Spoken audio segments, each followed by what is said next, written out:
ఓం నమ శివాయ్. అందరికీ నమస్కారం. ఈరోజు 12 ఫిబ్రవరి ఇక్కడ శ్రీశైలంలో మహాశివరాత్రి బ్రహ్మోత్సవాలు జరుగుతున్నాయి. దాంట్లో ఇప్పుడు చాలా పీస్ఫుల్గా ప్రశాంతంగా దర్శనం జరుగుతున్నాయి. మనకి నిన్న వచ్చేసరికి టోటల్ 63,596 భక్తులు వచ్చారు.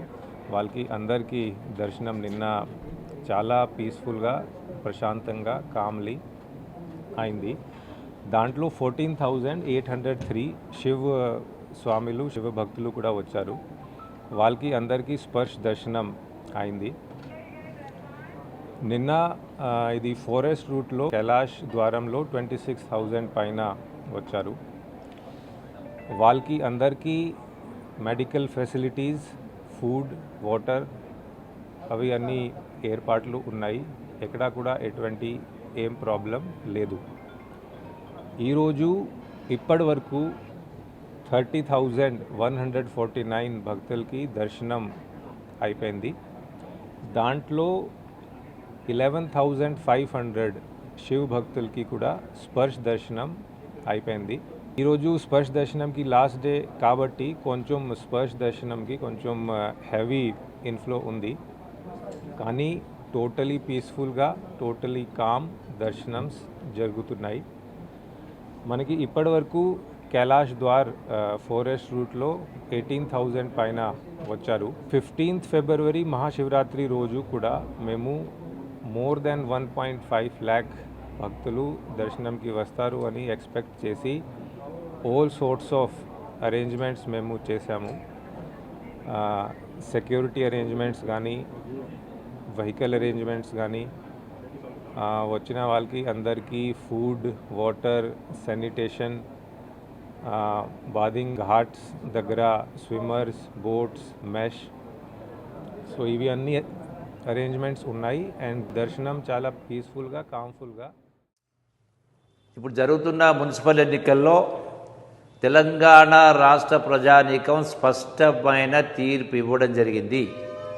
ఇది గడిచిన 2 సంవత్సరాల కాంగ్రెస్ పార్టీ పరిపాలనపైన రెఫరెండం ప్రజా తీర్పు ఇవ్వడం జరిగింది. ఎన్నికల కంటే ముందు ఏదైతే చెప్పడం జరిగిందో కాంగ్రెస్ పార్టీ ఈ మున్సిపల్ ఎన్నికలో 70 నుంచి 80% సీట్లు గెలవబోతామని చెప్పడం జరిగింది. ఇలా రిజల్ట్ కూడా అదే ప్రకారం వచ్చింది. ఇంకా కౌంటింగ్ జరుగుతూ ఉంది. ఇప్పటికే ఉన్నటువంటి ట్రెండ్స్ ప్రకారం 70% క్రాస్ అయింది. రాష్ట్రం మొత్తంలో ఇదే ఒరవడి గడిచినటువంటి బై ఎలక్షన్స్, అది సికింద్రాబాద్ అయినా, మున్సిపల్ జూబ్లీస్ ఉప ఎన్నికైనా ఇదే రిజల్ట్ వచ్చింది. అప్పుడు కూడా కేటీఆర్ జూబ్లీస్ ఎన్నికల సందర్భంలో రెఫరెండం అన్నాడు. అంటే 2 సంవత్సరాల రేవంత్ రెడ్డి పరిపాలన పైన ప్రజలు తీర్పు ఇవ్వబోతా ఉన్నారని చెప్పిండు. వాస్తవమే ప్రజలు తీర్పు ఇచ్చిండు. కాంగ్రెస్ పార్టీ అనుకూలంగా ఇచ్చిండు. అదే ఈ ఎన్నికల్లో కూడా ఇది కూడా రెఫరెండమే.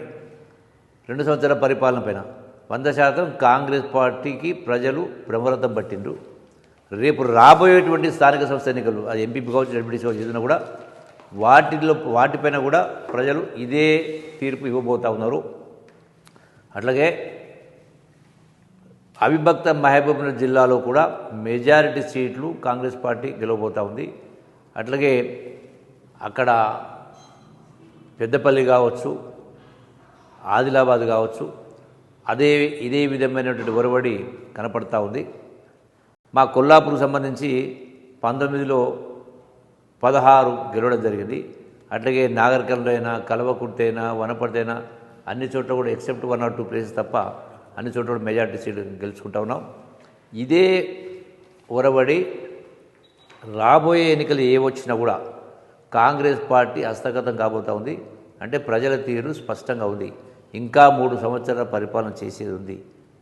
అంటే చెప్పినటువంటి హామీలు ఒక్కొక్కటిగా అమలు చేస్తూ ఉన్నది కాబట్టి, అంటే రాష్ట్ర ఆర్థిక పరిస్థితి ఇబ్బందికరంగా ఉన్నా కూడా గత ప్రభుత్వం చేపట్టిన ఏ స్కీమును కూడా ఎత్తివేయకుండా కొత్తగా సంక్షేమ అభివృద్ధి కార్యక్రమాలు జరుగుతూ ఉన్నాయి కాబట్టి ప్రజలు తీర్పిచ్చారు.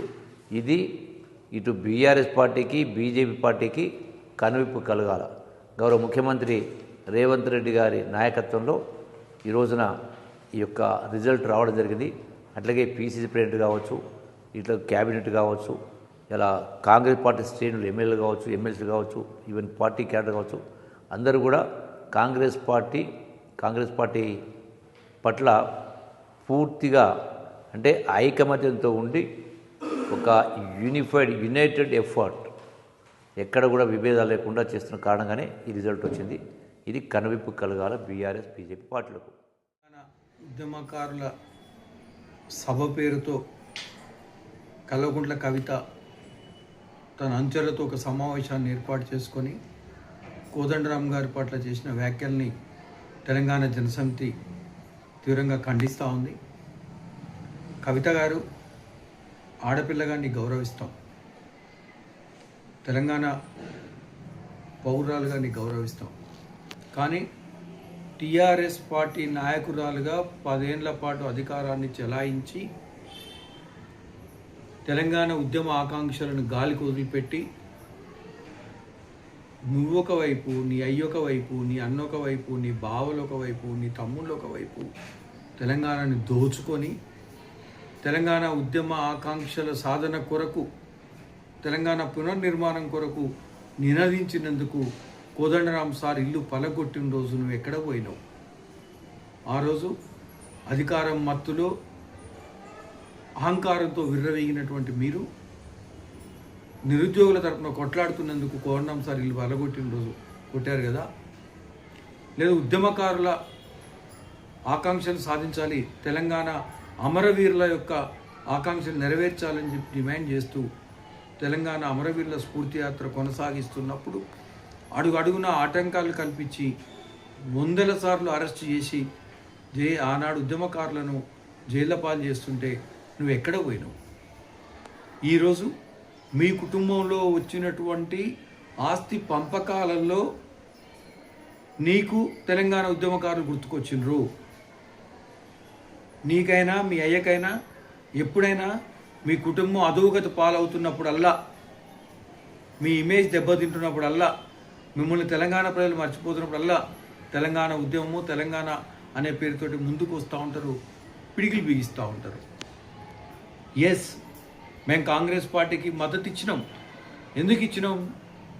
10 ఏళ్ల కాలంలో మీరు తెలంగాణ ఉద్యమ ఆకాంక్షను అమలు చేయకపోగా తెలంగాణను ఒక కాన్సన్ట్రేషన్ క్యాంపుగా మార్చి ప్రశ్నించే గొంతుకలు అణచివేస్తున్నప్పుడు ఒక ఊపిరి రావడం కొరకు కాంగ్రెస్ పార్టీ మాకు హామీ ఇచ్చింది. కాబట్టి తెలంగాణ ఉద్యమ ఆకాంక్ష నెరవేర్చడానికి, ఒక ప్రజాపాలన కొనసాగించడానికి మేము ముందుకు వస్తాం, మీతో కలిసి పనిచేస్తాం అని కాంగ్రెస్ పార్టీ హామీ ఇచ్చింది. కాబట్టి మేము కాంగ్రెస్ పార్టీకి మద్దతు ఇచ్చిన మాట వాస్తవమే. ఇప్పటికీ మేము కాంగ్రెస్ పార్టీ తెలంగాణ ప్రజలకు ఇచ్చేటటువంటి అంశాల విషయంలో ఎక్కడ రాజీ పడట్లేదు. మేము భిన్నమైన అంశాల మీద చర్చ చేస్తూనే ఉంటాం. తెలంగాణ ఉద్యమకారులకు, తెలంగాణ ఉనికికి నష్టం జరిగే ప్రతి అంశంలో మేము వాళ్ళని నిలదీస్తూనే ఉంటాం. ఇప్పటికే తెలంగాణ ఉద్యమకారుల పేరుతోటి మేము 10 ఏళ్ల కాలంగా ప్రధానంగా తెలంగాణ ఉద్యమకారుల ఫోరము, తెలంగాణ ఉద్యమకారుల సంక్షేమ సంఘము, తెలంగాణ ఉద్యమకారుల జేఏసీ వివిధ రూపాల్లో పోరాటాలు చేస్తూ ఉన్నాం. వీళ్ళందరినీ ఏకం చేసి కోదండరామ్ ఆధ్వర్యంలో ప్రభుత్వంతో చర్చలు జరుపుతూ ఉన్నాం. నీకు ఇవాళ ఒకటేసారి ఆకాశం నుంచి ఊడిపడ్డట్టు తెలంగాణ ఉద్యమకారుల మీద నీకు ప్రేమ ఊడిపడ్డదని నువ్వు వచ్చి అది క్లెయిమ్ చేసుకోవడం కొరకు కోదండరామ్ని విమర్శ చేస్తే నీకు ఆ క్రెడిట్ దక్కుతుందని భావిస్తున్నావేమో. కవితమ్మ, నీ గౌరవాన్ని కాపాడుకో. తెలంగాణ ఉద్యమకారుల యొక్క ఆగ్రహానికి మళ్ళీ ఒకసారి గురి కావద్దు అని చెప్పేసి కోరుతా ఉన్నాం.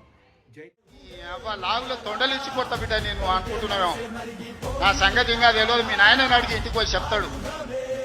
అమెరికాలో బాత్రూమ్లు అడిగినట్టు అనుకుంటున్నావు నాతో మాట్లాడు అంటే, నేను ఏదో మార్చుకుంటుంటే పోని అవల పోరోడు గాలికి తిరిగేటోడు గాలికి అంతో నాకెందుకని ఇవన్నీ వేసాలు. నీ ముఖం ఎప్పుడన్నా చూసుకున్నావు అర్థంలా? పేడమూతి బోడిలింగం, నువ్వు కూడా నా గురించి మాట్లాడతావా? నీవెంత, నీ స్థాయి ఎంత? అయ్య పేరు చెప్పి బతికేటోని నువ్వు, ఆంధ్రలో గుంటూరులో గుడివారిలో చదువుకున్న నువ్వు, నీకేం తెచ్చు తెలంగాణ గురించి, మా పౌరుషం గురించి? నువ్వు కాదు, మొత్తం నీ జాతినంతా తెచ్చుకో. ఎట్లా తెచ్చుకుంటావు? ఏంటికి రావాలనో చెప్పు. మా ఊరన్నారా, మేమన్నా మీ ఊరికి వస్తాం. ఎవడు భయపడుతుండో సంగతి తేలుస్తా.